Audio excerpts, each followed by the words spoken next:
Dr. James Carter, a renowned African-American physician, faced a humiliating encounter that sparked a firestorm of justice. While celebrating a medical breakthrough at Luxuria, two police officers questioned his presence, unaware that his brother, David Carter, was a prominent civil rights lawyer.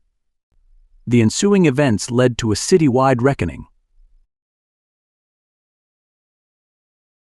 Welcome to Narrative Nest, where heartwarming tales, thrilling revenge stories, and gripping betrayals await. Each story touches your heart and ignites your imagination. Subscribe now, and let's get into the story. Luxuria, known for its luxurious ambience and high-profile clientele, was bustling with energy.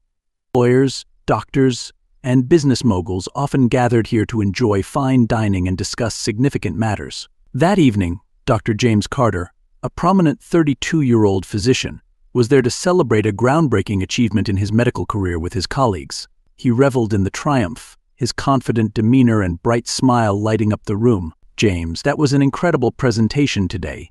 You truly outdid yourself," said Dr. Amanda Lee, a close colleague, raising her glass in a toast. "Thank you, Amanda." "It's been a long journey, but we did it together," James replied, clinking his glass with hers. The mood was jubilant, filled with laughter and animated conversations about their hard-earned success. Suddenly, the lively atmosphere took a sharp turn as two police officers entered the restaurant. Their imposing presence and stern expressions immediately drew attention. As they approached James's table, the celebration came to a halt. "Excuse me, sir.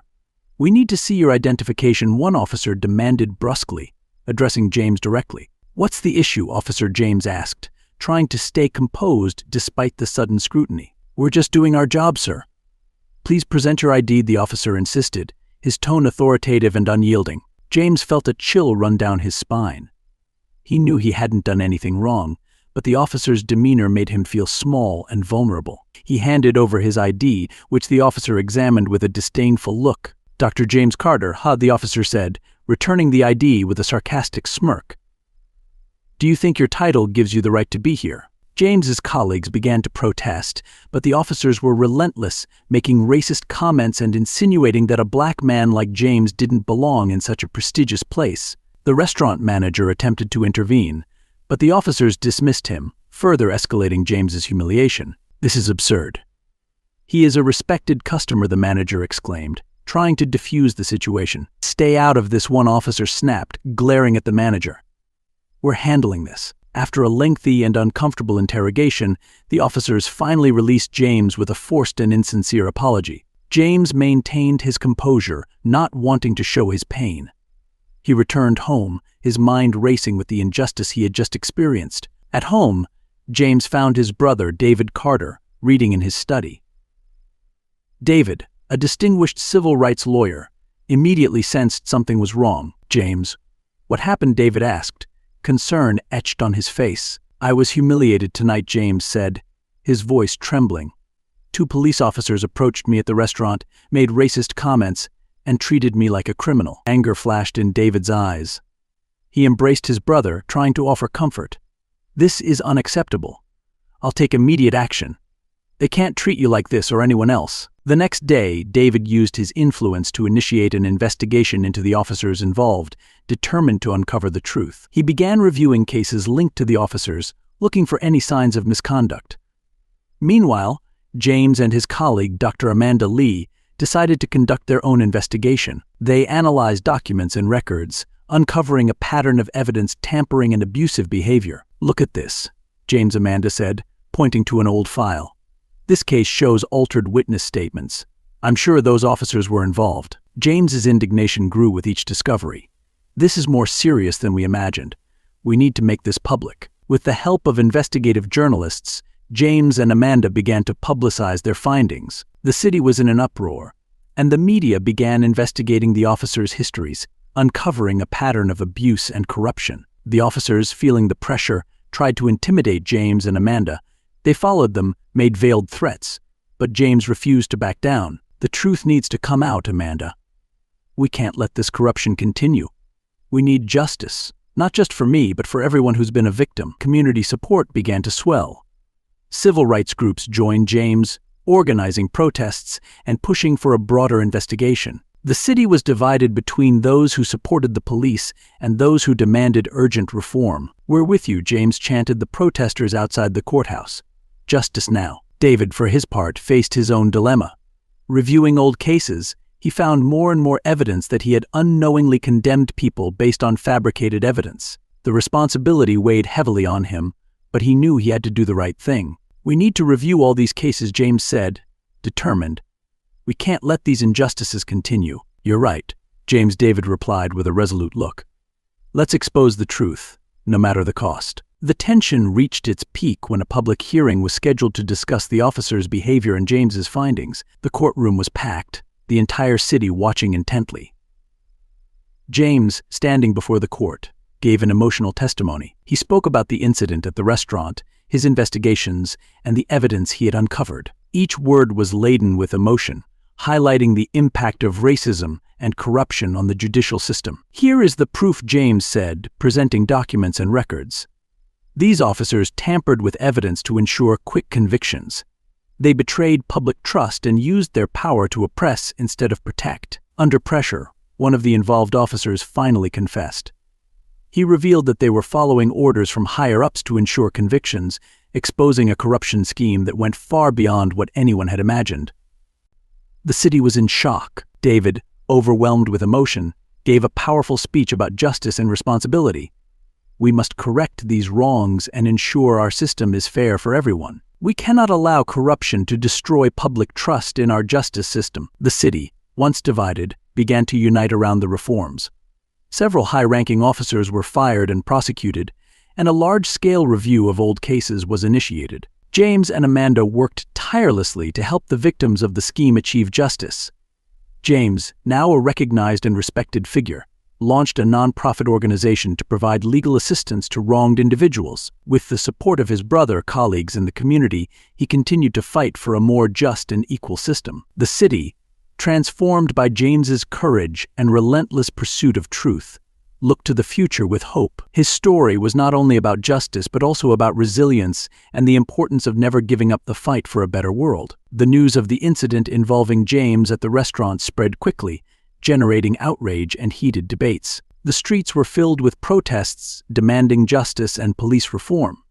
Despite all the attention, James remained focused on his mission alongside Amanda. He knew he had a long and difficult journey ahead. In their small office downtown, James and Amanda worked tirelessly, assembling a giant puzzle of corruption within the police department. The place was filled with files, notes, and a whiteboard covered in diagrams and names connected by red lines. "James, look at this," Amanda said, pulling out an old file. "This case shows altered witness testimony.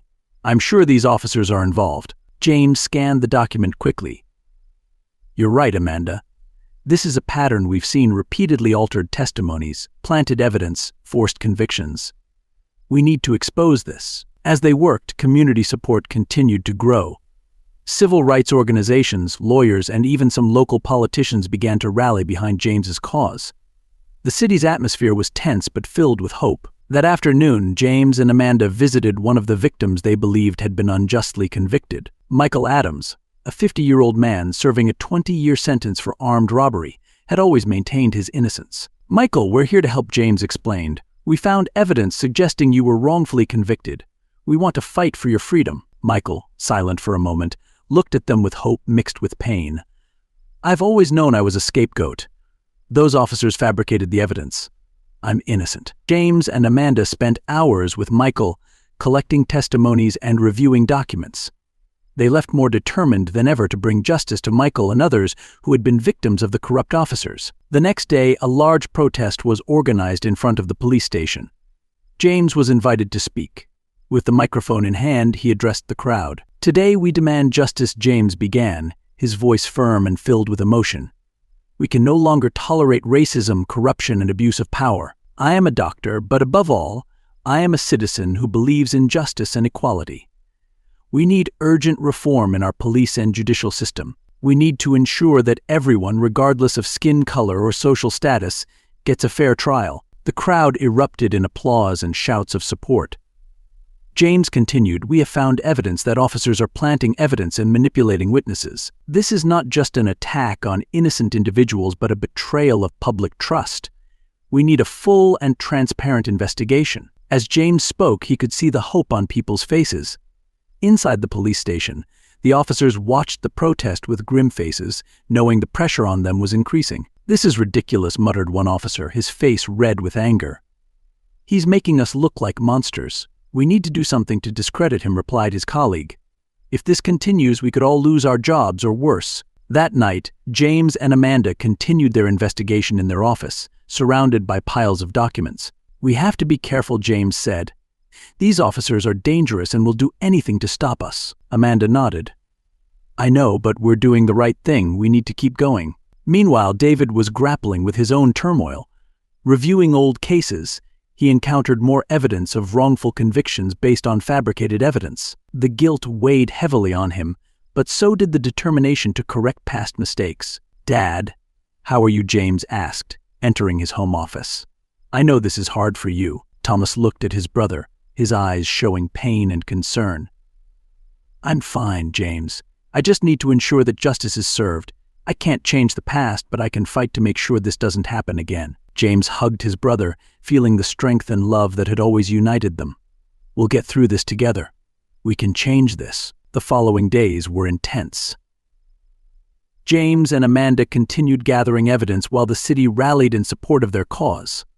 A public hearing was scheduled, and the pressure on the police department grew. At the hearing, James presented his findings with eloquence and passion that impressed everyone. He detailed how the officers planted evidence and manipulated testimonies, supporting his claims with documents and witness statements. The courtroom was silent as he spoke, each word charged with truth and justice. "These officers betrayed our trust," James said, looking directly at the accused. "They used their power to oppress instead of protect.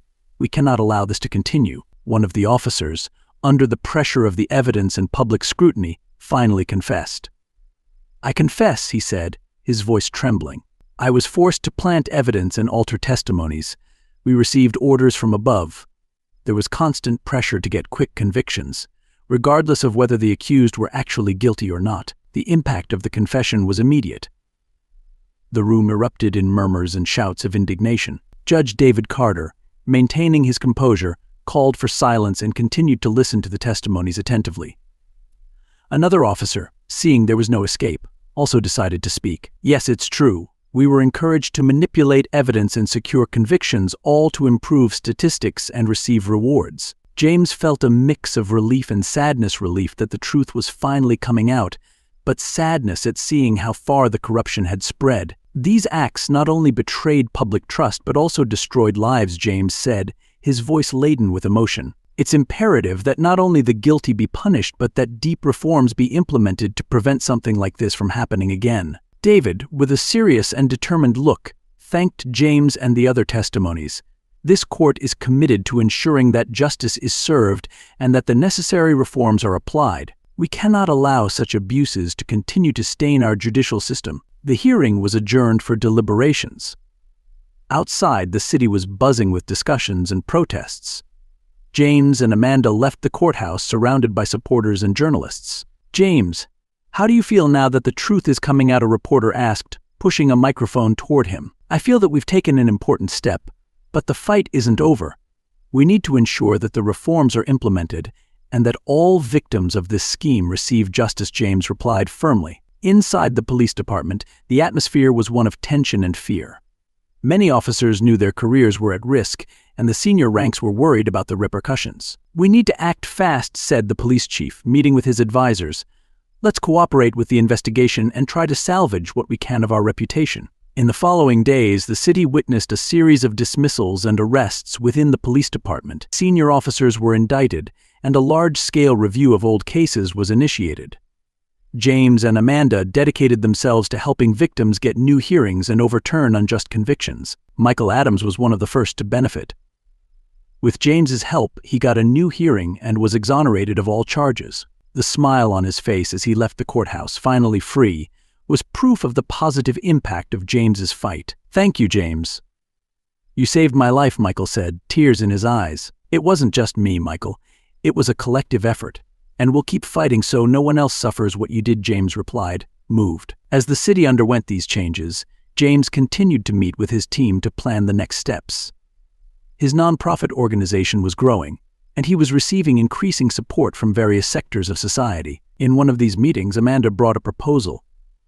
James, I think we should expand our activities. Besides offering legal assistance, we could create education programs to raise awareness about rights and how to defend against abuses. James smiled, seeing the enthusiasm and passion in Amanda.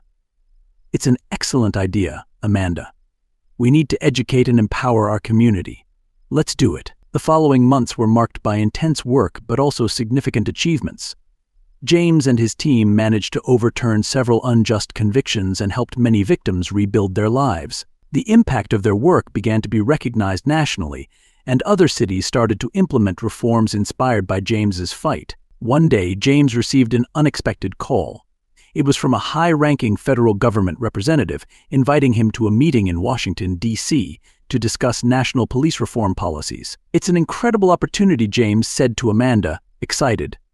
"Our work is making a difference, and now we can help transform the entire country." Amanda felt a mix of pride and responsibility. "Let's go to Washington then. There's still a lot to be done, but we're on the right track." Upon arriving in Washington, James was received with respect and admiration. During the meeting, he shared his experiences and presented policy proposals based on the reforms implemented in his city. His eloquence and knowledge impressed the government representatives, who committed to seriously considering his suggestions. Back in New York, James continued his tireless work. With each new victory, he felt he was getting closer to achieving his goal of a fair and equal system. His foundation grew, helping more people and promoting significant changes. One night, while reviewing documents in his office, James received a surprise visit. It was David, with a proud smile on his face. "James, you did it," David said, tears in his eyes. "You made a real difference. I'm so proud of you." James hugged his brother, feeling the weight and joy of his journey. "There's still a lot to do, but together we'll keep fighting." David nodded, knowing his brother was an unstoppable force. "We will, for a better future for everyone." And so, James continued his fight, inspiring others to join him and never give up the struggle for justice and equality. His city, transformed by his actions, looked to the future with hope and determination, ready to face any challenge in the name of justice. The following months brought profound changes to New York City.